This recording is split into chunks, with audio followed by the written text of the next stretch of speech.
Welcome back to the Sunday Fast Break. Andy Olson joined by Illini legend Cory Bradford. We are just hours after the game against Northwestern, so it's fresh in our minds. We can give you the hot takes and everything we felt watching the game. Cory, we start with a great first half performance from Illinois. Just what are your thoughts on how they came out in the second half and just the guts that they needed to get the win? Well, a win is a win. We'll take it. You know, I mean, we're first place right now, but right now we've been a team of one half, and we had a really good opening half, of course. In the second half, things kind of went downhill, but we was able to make some free throws and actually take care of the ball at the end, at the down stretch, and pull away with it. One of the biggest performances, at least in my mind, was freshman R.J. Melendez. Right. It seems like people have been talking about him a lot. He had some minutes against Purdue, had a good game last time out against Northwestern a few weeks ago. What did you make of how far that he's grown this season to get to the point where he's 17 minutes against a pretty good Northwestern squad, and what he was able to do today? I mean, he was just pure energy, and that's what he's been bringing in practice. Coaches noticed that he's been playing well, shooting the ball well, and his attitude has been extremely positive, and it's been showing out there. He's gave us a huge spark. Granted, has been, making shots of late, but then again, you got a young guy that stepped in and made some shots and made some plays down the stretch and knocked down some key free throws and made it a two-possession game, and we didn't look back from there. Yeah, 100% from the free throw line, 6 of 6. Kofi Coburn, also a big day as well, 19 points, 15 rebounds, 11 drawn fouls from the big man. It seems like he was getting hacked, it seemed like, every time he was down there. What'd you make of his bounce-back performance after being a little bit off against Purdue? It wasn't too bad. I mean, we made some turnovers down the stretch, but again, that's expected when you got triple teams coming at you and hands flying everywhere, and sometimes, they get away with fouls. Sometimes they make those calls and stuff. So again, it came down the stretch. It was a lot of turnovers as a team, but at the end of the day, we're always going to take that ugly win over a pretty loss. Yeah, and I know we're focusing on Northwestern because that was the most recent game, but Illinois have had a few good games in this stretch, a big win at Indiana, of course, the game against Purdue. Right. They come out of that Wisconsin-Indiana-Purdue stretch 2-1 and in first place. Now, after a couple of losses around you in the Big Ten standings, they're all by themselves in first place. What do you make of those past 2 weeks and going 3-1 in those 2 weeks and still being on top of the Big Ten at this point? Well, I mean, it tells you about the Big Ten. The Big Ten has just been strange. You got Purdue losing at Indiana, and then we go in and really put the hurt on Indiana at home, and then obviously we go to Purdue, played one good half, and that second half they really pounded on us, and then obviously this Northwestern game was a huge bounce back for us, which was great. So now we just got to take it one game at a time, one possession at a time, and hopefully we can stay healthy and things continue to go smoothly, and at the end of the day, we got to always correct those mistakes, and hopefully those mistakes don't continue to make more and more and more mistakes. Speaking of health, Andre Curbelo working his way back into the lineup after being in health and safety protocols. And before that, of course, missing a month and a half with the concussion. Cory, what have you seen from your perspective, him trying to get that chemistry back with the team? Because it doesn't seem like it's where it was last season. And I'm sure that has a lot to do with if you're out, you don't get the time to build that chemistry with the guys that you're playing with every night. It's frustrating. It's tough for a player, to be out so long, and then you finally get back, and then boom, you're right back out and stuff. So mentally, it can be real tough for a player and stuff. But I think he's been in a positive note, and he's still kind of showing a little frustration. But that's why you got teammates and coaches around to kind of pick you up, and you got guys that stepping in and help you when you're down. How hard is that to then work on that chemistry that you weren't developing in that non-conference part of the season and have to do it now with the most important part? Well, I mean, you just got to continue to push forward and, again, continue to have the same mindset they've been having, and I think they've been building. They're taking steps forward. Now, obviously, we're going to make mistakes, but you have to learn from those mistakes. And, again, just continue to take it one game at a time and one step at a time. So we got a handful of games left, and I think if they do that and continue to have that mindset, trust each other, trust the process, trust the game plan, I think we can possibly be Big Ten champions this year.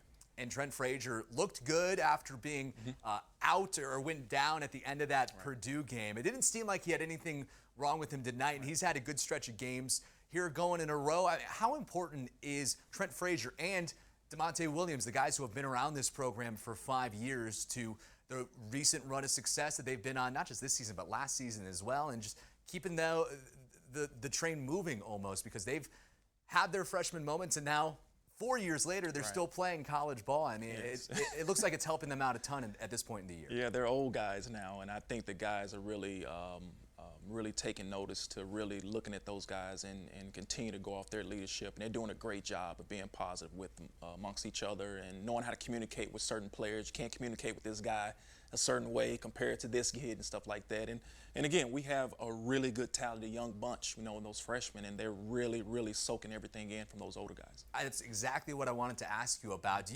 you remember in your time who that guy was for you when you were young, who was that senior leader that, like Trent and DeMonte can be for guys like RJ, Luke, and Brandon at this point in the year? Well, I was lucky. I came in during a time where we had about 7 seniors with Matt Hellman and Hester and Kevin Turner and Jared G and those guys.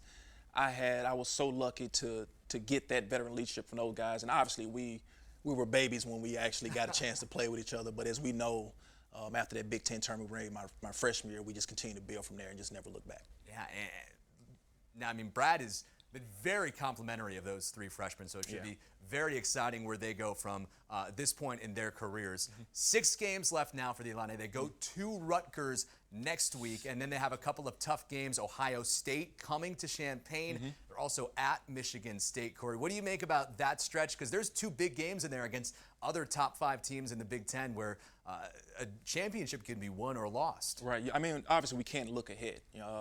I think just have to take it one game at a time. Right now we just got to look at the next opponent at hand and really definitely take care of home court, but we got to get those wins on the road in order to become champions, and that's what it's going to take. You have to be able to win on the road and pull off those tough road wins, and that's when you're able to cut down those nets, and that's what matters the most. Since the last time we talked a few weeks ago, has your opinion changed on how championship caliber this team can be this year, or their chances of going on and winning the Big Ten title?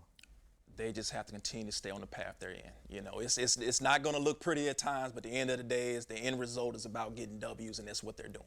Yeah, and they've been grinding out a few of these in a row. I mean, Indiana was the big win. Wisconsin ended up getting a little bit closer than I think they would have wanted there at the end. Same with Northwestern tonight. Well, it should be a really fun and interesting end of the season. Right. What is a game in those last 6 that you're most looking forward to? For me, I want to say Rutgers, because they have been knocking off, it seems like, everyone recently. Even though they have a bad few non-conference losses, they're a good team. I mean, it's the Big Ten. The Big Ten is weird right now. You know, it's like, you know, you got Purdue putting a whooping on us at home, and then they go to Michigan and get smacked. So it's like you just never know what team is going to show up, and it's all about being consistent at this point. And right now, I don't think any team in the Big Ten has really been showing consistent on a winning basis, except, you know, Purdue and of course, orange and blue. The orange and blue. So this is who we're pulling for at the end of the day, and I think at the end of the day, the game I'm looking forward to is that Iowa game, because hopefully that game will be cutting down some nets. So that's the only one I'm looking forward to. That's going to be one that I'm sure a lot of fans are looking forward to as well. Here's something I want to get your opinion on. Brett and I have talked about how many losses we think the Big Ten champion is going to have this year. Now, this conversation was before Wisconsin and Purdue got their 4th loss. Yeah. We said 4 was probably going to do it. 5, you probably couldn't get a share of that title if you had 5 losses. Now it's looking like it's definitely possible to win a Big Ten title with 5 losses. Exactly. You know, I mean, and that's, yeah, and again, that's a possibility, and it just tells you how strange the Big Ten has been this year. Whoever thought we'd come out like, oh, yeah, the Big Ten championship, yeah, we lost 5 games. What? You know, so we just have to see it. At the end of the game, we just have to worry about Illinois basketball and what we have to do with the task, and just go out there and just win day in and day out. And that's, I'm sure the 5 losses strange for you, a guy who played 18-game conference schedules as well. You're not used to 5 losses. You would have been, let's see, I can do math, 13-5 at that point. Exactly, yeah, and they definitely wouldn't be champions of the Big Ten. Absolutely not. All right, last question for you. I want to know your thoughts on your senior year team, Big Ten champs. I mean, you were part of a few, versus this year team right now. Who would win? For us, for me, I mean, obviously I'm gonna go with my team, because I mean we're the type of bunch, you know, no matter how good of a shooting team you were, no matter how talented, how fast, how deep you were, our whole motto with our team was out tough them. That's it, point blank, out tough you. And from our standpoint, no team was tougher than us.